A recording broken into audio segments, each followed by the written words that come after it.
ինչ հիմքեր եւ ուսումնասիրություններ ունեք պնդելու, որ երրորդ ալիքի գոյությունը պատճառում է որակական խնդիրներ, կրկնվող բովանդակություն, ցածր դիտողականություն եւ անարդյունավետություն։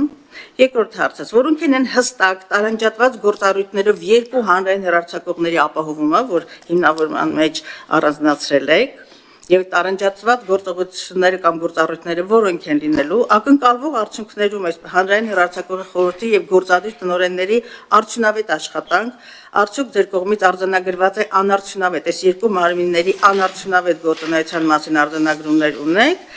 եւ արդյոք կա ֆինանսական որևէ հաշվարկ այս նախաձեռնության տակ, թե մինչեւ հիմա այս երրորդ հանրային կամ հանրությանը որպես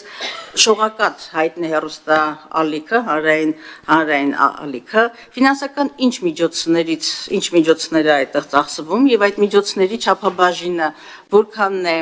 այսպես մեր բյուջեի հաշվին, որքան մայրաթոռի կամ հայաստանյան առաքելական սուրբ եկեղեցու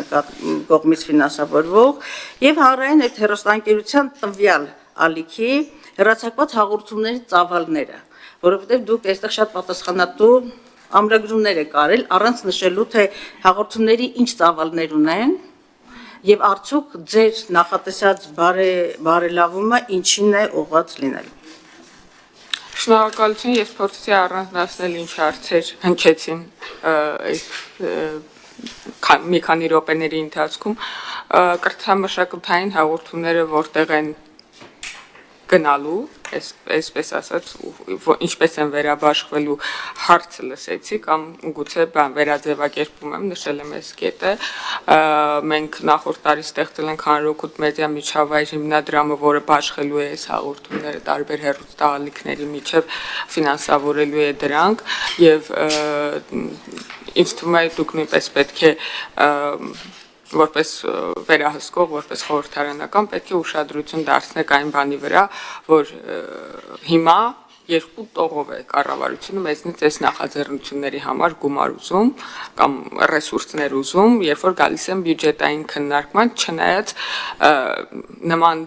բան կարող էր պատահել, եթե իհարկե բյուջետային քննարկումներին մեդիայի հետ կապված, հանրայինի հետ կապված ներկա լինեիք, հույս ունեմ առաջիկայում ներկա կլինեք։ Ես միշտ եղել եմ դիտարկումներ մի արեք, Տիկին Գալստյան վերջին բյուջեի վերջին քննարկմանը, երբ որ այստեղ էին հանրային հեռարձակողների խորհուրդը, վերջին անգամ չգիտեմ երբ է եղել, հանրային հեռարձակողների խորհուրդը, հեռուստատեսության եւ ռադիոյի հանձնաժողովը եւ հանրայինի գործադիր տնօրեն Հովհաննես Մովսիսյան, որի մասին դուք ժամանակ առ ժամանակ դուք նկատի չունեմ անձամբ դուք խորհրդարանականներ ժամանակ առ ժամանակ հիշատակում եք, այնտեղ մենակ ես էի, մեկ է պարոն Բաբայան, ոնց որ մի քանի րոպեով այնտեղ եւ այն հարցերը, որոնք դուք հնչեցնում եք, ես այդ տեսանյութը կուղարկեմ դες կնայեք եւ այն հարցերը, որոնք դուք ամբողջ տարվա ընթացքում ուղղում եք պարոն Մովսիսյան, ես էի ստիպված ուղղել, չնայած ես ինքս այդ հարցերը չունեի։ Ինչ վերաբերում է որտեղ են կրթամշակութային հաղորդումները բաշխվելու բոլոր հեռուստաալիքներով եւ դա լինելու է մրցույթով, այսինքն իրենք դիմելու են եւ Ստեփանի վերաբաշխելու է եւ ես կարծում եմ արժի է հարցը տալ, թե ինչի օրինակ կարող է 25 տողով կան մեզնից մշակութային մեդիայի համար բան ուզեն, փող ուզեն, մենք պետքա տանք, այսինքն չպիտի մի քիչ մտածենք դրա մասին, թե ինչա ինքը 5 տեղ նույն ֆունկցիան կատարում կառավարությունը։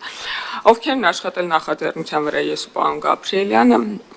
ինչ հանրային պատվեր կա, հանրային պատվերը վաղուց հնչեցված է Տիկին Գալստյան, ես վստահ եմ դուք ծանոթ եք թե այն դիտարկումներին հրապարակային եւ թե եթե չեմ սխալվում նույնիսկ միջազգային զեկույցներում արձանագրված, որ այստեղ խնդիր կա նաեւ հենց կոնկրետ շողակաթի վերաբերյալ, չնայած նախագծում դա չի գրված, գիտեք կամ չգիտեք, տեղեկացնեմ, որ դեռևս 2018 թվականին կամ 19-ի սկզբին մենք 18-ի վերջին, եթե չեմ սխալվում, ընտրվելուց հետո առաջին նախորդ գումարման խորհրդարանում մենք հասարակական կազմակերպություններից ստացել ենք այս խնդիրների մասին վերհանումը, այսինքն որպես խնդիր նույնականացված Հայաստանի բարեփոխման ռազմավարության մեջ, որ որի մասնակից են եղել բազմաթիվ հասարակական կազմակերպություններ, որոնք ասել են, որ այստեղ խնդիր են տեսնում եւ մենք ժամանակ առ ժամանակ փակ քննարկումներում, իսկ ավելի ուշ նաեւ բաց քննարկումներում ենք սա բարձրաձայնել, որովհետեւ տասնամյակներ շարունակ առանց մրցույթի գումար տրամադրելը համարում ենք անարդյունավետ։ Դա դրական չի ազդում ոչ բովանդակության, ոչ որակի վրա։ Եթե ես համաձայն կլինեի, եթե հանրային հեռարձակողի խորհուրդը մեր բազմաթիվ հորդորներին արձագանքեր նախորդ 3 տարիների եւ մրցույթով անցկացնել, նույնիսկ եթե 5 տարվա համար կլիներ այդ մրցույթը,